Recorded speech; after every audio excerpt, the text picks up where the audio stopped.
তো আমি রান্নায় চলে আসলাম। এখানে আমি কড়াই তেল দিয়ে দিয়েছি।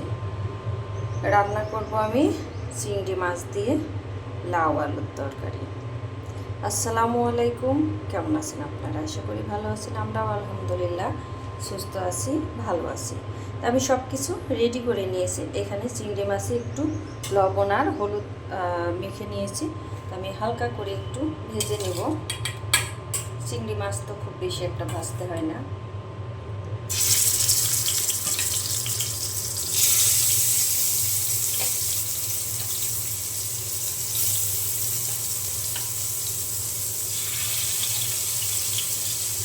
আমি একে একে সব কয়টা দিয়ে দেবো।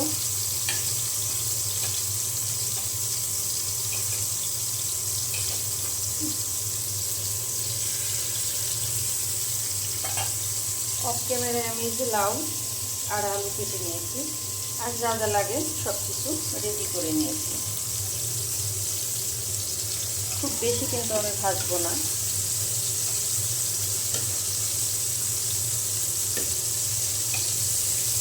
বেশি ভাজলে এটা ভালো লাগে না খেতে, শক্ত হয়ে যায়।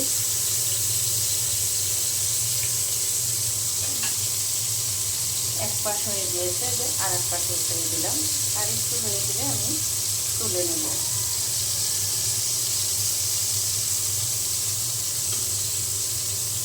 হয়ে গিয়েছে কিন্তু আমার দুই পাশই ভেজে নেওয়া।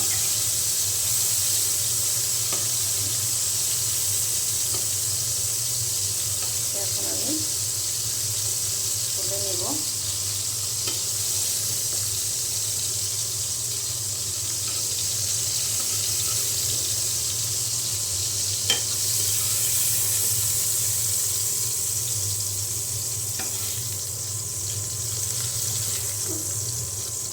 সব কটা তুলে নিলাম।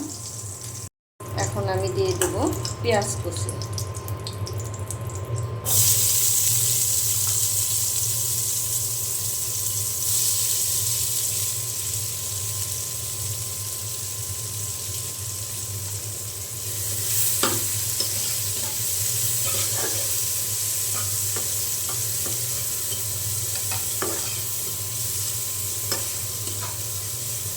আমি পেঁয়াজটা এখন ভেজে নেব।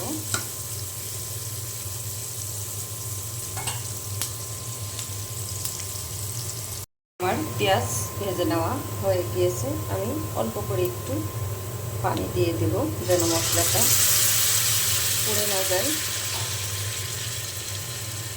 এখন দিয়ে দিলাম আমি অল্প পরিমাণে একটু রসুন বাটা।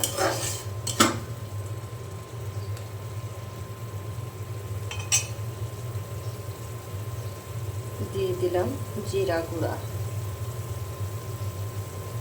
ধনিয়া গুঁড়া, হলুদের গুঁড়া,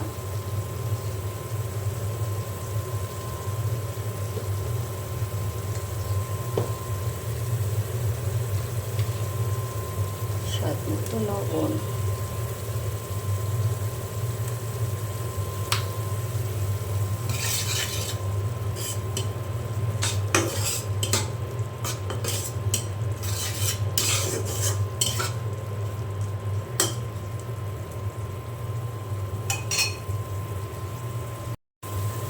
আর দিয়ে দিলাম মরিচের গুঁড়া। এখন মশলা ভালো করে আমি কষিয়ে নেব।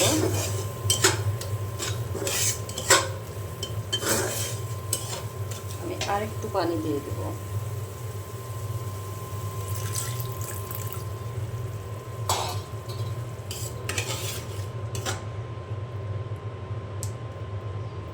এখন খুব ভালো করে আমি মশলা কষিয়ে নেব। আমার মশলা কষিয়ে নেওয়া হয়ে গিয়েছে। এখন আমি এই যে লাউ আর আলু দিয়ে দিলাম।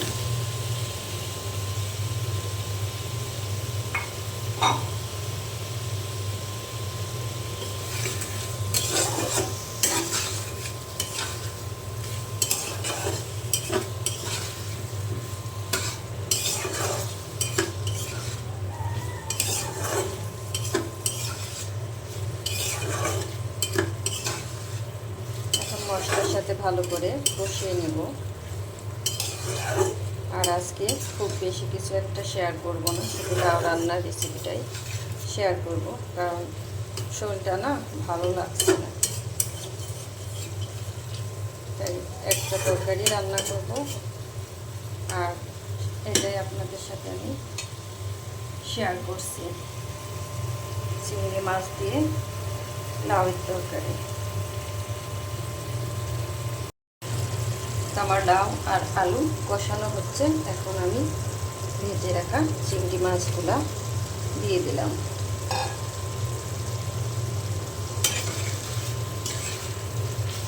লাউ আলুর সাথে আমি কষিয়ে নেব।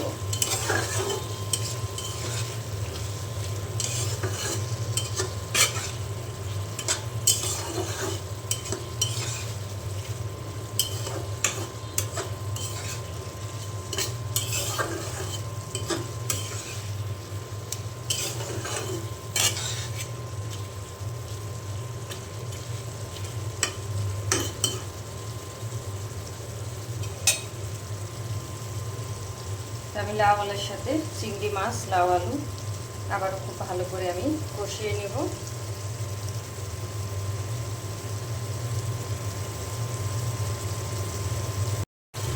আমার তরকারি কষিয়ে নেওয়া হয়ে গিয়েছে।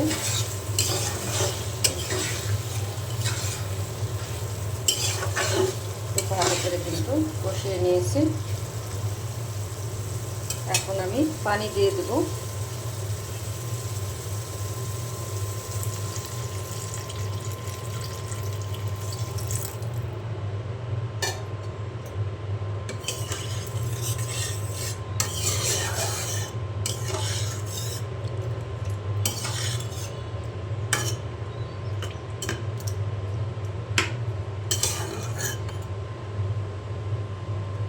পানি দিয়ে দিলাম, আর দুইটা আস্ত কাঁচামরিচ আমি মাঝখান দিয়ে ভেঙে দিয়ে দিলাম।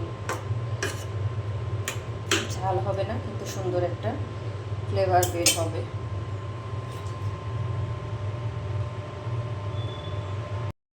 আমার লাউ আর চিংড়ি মাছ আলুর তরকারি রান্না করে নেওয়া হয়ে গেল।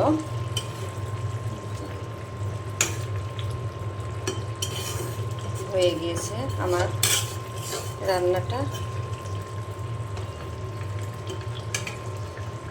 দেখতে কিন্তু খুব লোভনীয় হয়েছে, খেতেও অনেক মজা হবে। আর চিংড়ি মাছ লাউ খেতে তো খুবই ভালো লাগে, খুবই মজার তরকারি। এটা তো আমরা সবাই জানি, সবাই রান্না করি কম বেশি, সবাই রান্না করতেও পারি। তো আমি রান্না করলাম, সেটা আপনাদের সাথে আমি শেয়ার করলাম। তা আমি চুলাটা এখন বন্ধ করে দেব, তারপরে নামিয়ে নেব।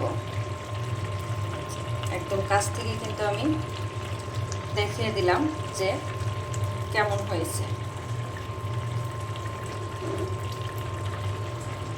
আমি লবণও কিন্তু চেক করে নিয়েছি, সব কিছু একদম ঠিক হয়েছে, আর কিছু দেওয়া লাগবে না।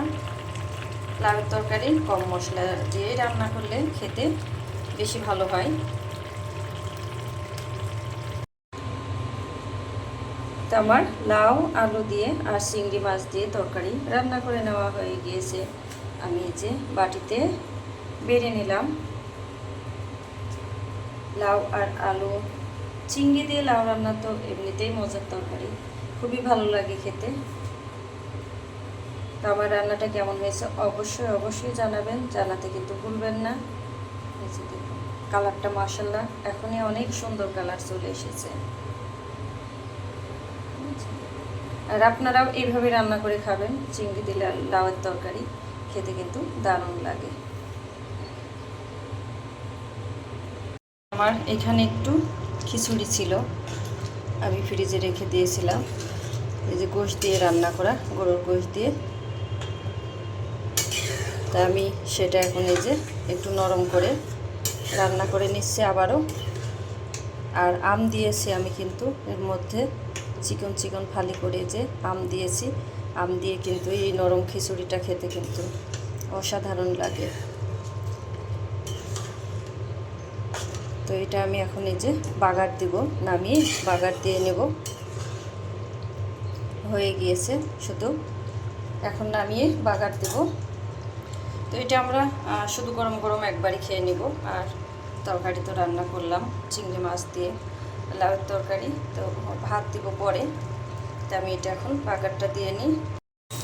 তো আমি এখানে যে তেল দিয়ে দিয়েছি, আর দিয়ে দিয়েছি পেঁয়াজ, সরিষার তেল আর 2টা শুকনো মরিচ। তো আমি এটা দিয়েই কিন্তু বাগারটা দিয়ে নেব। আর এই নরম খিচুড়িটা খেতে যা লাগে না, অসাধারণ লাগে। এখানে চাইলে রসুন কুচিটাও দেওয়া যায়, তো আজকে আর আমি দিব না, কারণ আমার বাটা রসুনটা আমি দিয়েছি, ওই জন্য আর আস্ত রসুনটা আমি বাগারে দিইনি, কিন্তু দেওয়া যায়। আর এই যে নামিয়ে রেখেছি। আমার হয়ে গেল এই যে নরম খিচুড়ি রান্না করে নেওয়া। এই যে আমি কড়ার থেকে এটাই দিয়ে দিয়েছি, এই পাতিলটাই দিয়ে দিয়েছি।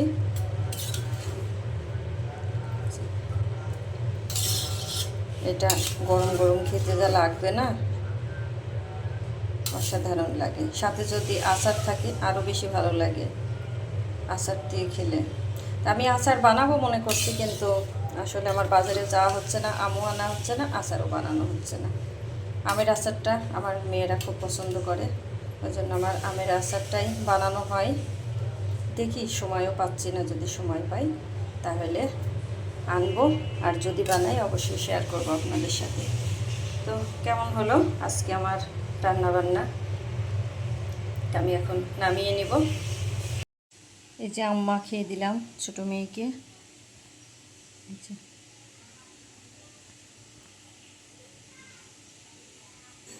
এখানে দিয়েছি হচ্ছে অল্প একটু চিনি, শুকনা মরিচ পোড়া আর স্বাদ মতো লবণ দিয়ে আমি মেখে দিয়েছি। তো বৃষ্টি হচ্ছে, এই যে মেঘ হয়েছে, মনে হচ্ছে ঝুম বৃষ্টি শুরু হবে। আমি তোমার বেলকুনির থেকে দেখাই দিলাম রান্না শেষ করে গোসলে যাব, আর দেখছি বৃষ্টি শুরু হলো।